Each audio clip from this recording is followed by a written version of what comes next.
Hello and welcome to this edition of Capture. I'm Vander Rodriguez. And I'm Erika Hunter. President Trump declares this month of April as National Sexual Assault Awareness and Prevention Month. Ivanka Trump was given the official title of Assistant to the President. Democratic pundits are raising questions of nepotism in the administration. Earlier this week, Trump revealed an environmental regulation, the Clean Power Plan, that was enacted by former President Barack Obama. This plan was put into place to set regulations on fossil fuel emissions.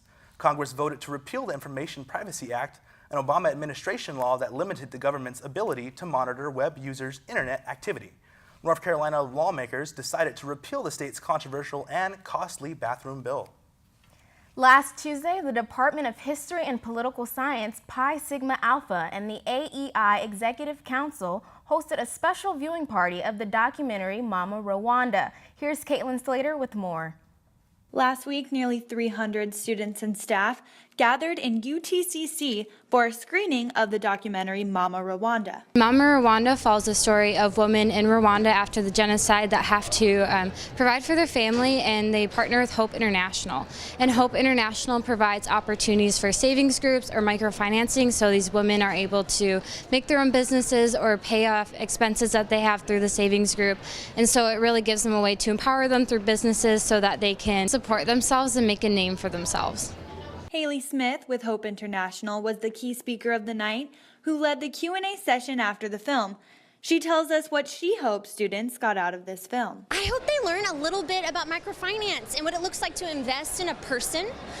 So we have a really big belief in uncharity. So instead of giving somebody a handout, we want to give somebody a hand up, because we believe that God created every single person on this earth with incredible gifts that they get to use, and it's just, do they have the opportunity to use them? So that's what Hope is about, that's what this film is about, and so we just hope that people can see that. Today, Rwanda is now one of the top 10 fastest growing economies in the world.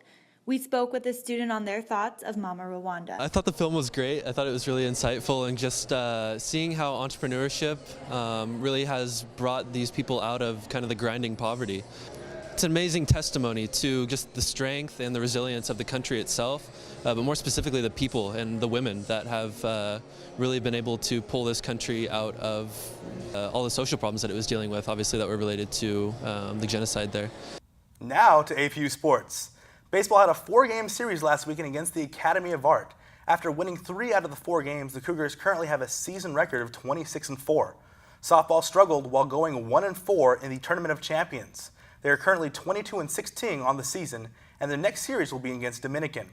Men's tennis continues to have a strong season, winning all 3 of their games last weekend. They currently have a record of 14-3. Women's tennis is also having a great season with an overall record of 11-5 for the season after beating Point Loma on Saturday. The women's team will take on Cal State Fullerton this Tuesday. Water polo had a thrilling overtime victory this past Friday against Santa Clara University, winning 10-9. They are currently 12-10 for the season. Track and field competed at the California Collegiate Invitational this weekend in San Diego. Dozens of athletes had personal best performances while also meeting NCAA provisional qualifying standards. The Cougars are traveling to Claremont for the Pomona-Pitzer Invitational this next weekend. With the month of March behind us, the March Madness tournament has quickly drawn to a close. On Saturday, the final 4 teams competed in their quest for the 2017 NCAA National Championship game. South Carolina Gamecocks faced the Gonzaga Bulldogs. After a back-and-forth battle between the 2 teams, Gonzaga was able to secure a 77-73 win to propel them to their first national championship.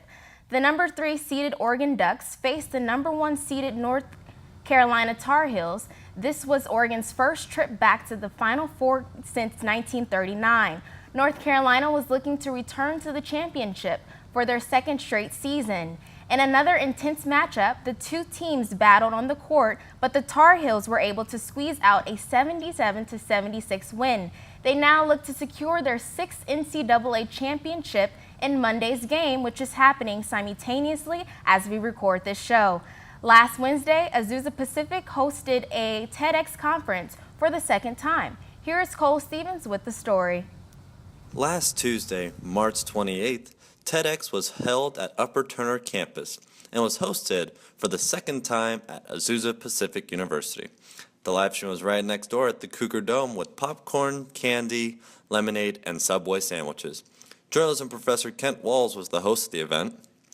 The first few speakers were Regina Chow Trammell of Social Work, Keith Hall, the Executive Director of Academic Success Center, and Veronica Gutierrez of History and Political Science. Ryan Montague stole the show in the first portion, though.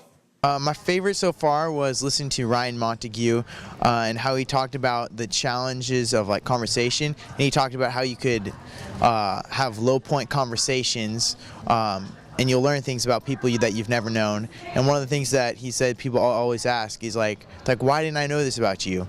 And people respond by saying because you never asked. So having those low point conversations, because everyone has some sort of low point, and you can learn a lot about people that you've known for a long time. That was one of the biggest things that I've learned and biggest takeaways from today for me.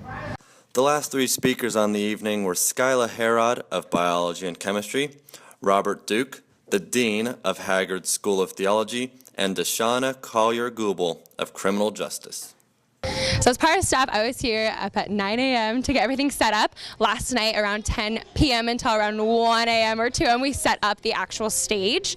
And today I just ran the Cougar Dome. So I was in charge of food, I was in charge of setup, layout, making sure everything looked good and making sure everything was up and running and that the people were happy. The fan favorites were Ryan Montague and Robert Duke. APU student Josh Cantong really enjoyed Robert Duke's speech. For APU Capture, I'm Cole Stevens. This past week, the Department of Biology and Chemistry and the Department of Psychology hosted APU's annual Brain Awareness Week. The purpose of Brain Awareness Week is to promote the progress and benefits of brain research, said Assistant Professor Dr. Skyla Herod. Week-long events from the movie presentations to TEDx discussions and case study presentations were all related to the study of the brain. Brain Awareness Week was founded in 1996 by the Dana Alliance for Brain Inactives, and it is observed yearly in over 82 countries worldwide. A number of APU women gathered in LAPC last Wednesday for the EmpowHer event held by the Center for Career and Calling. On Wednesday, March 27, 2017, the Center for Career and Calling held an event for those of the APU community called EmpowHer. We decided to put on this event because we feel it's important to be able to address the women here at Azusa Pacific University and helping establish that self-confidence in the workforce and having that empowerment for young females who are entering fields that are maybe predominantly male-dominated or even any other field that it wouldn't be. It's important to be able to establish that mentorship, that empowerment, that voice to all the female students as they're getting ready to start their careers. The event was designed to help prepare women for their lives after college as professionals. To jumpstart the event, an assistant professor for the Department of Higher Education at APU, named Tabitha L. Jones, spoke about the importance of transition, boldness, and self-confidence. There were a total of 4 women panelists from all over who came and spoke about their college journey and how they were led into their careers. They talked about self-care, mentorship, and persistence.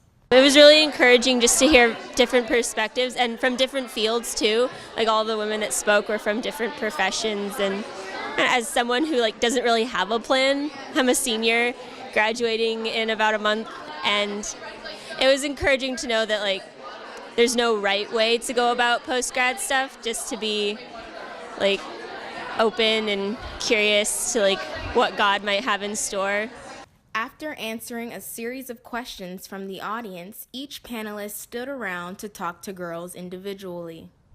I learned a lot about networking, how it doesn't have to be very professional, super formal, but just by who you know and who you work with, and reaching out to people even if there aren't open jobs. All we have for this edition of Capture. Thanks for joining us. Be sure to like our page on Facebook and follow us on Instagram at APU Capture. Have a great week.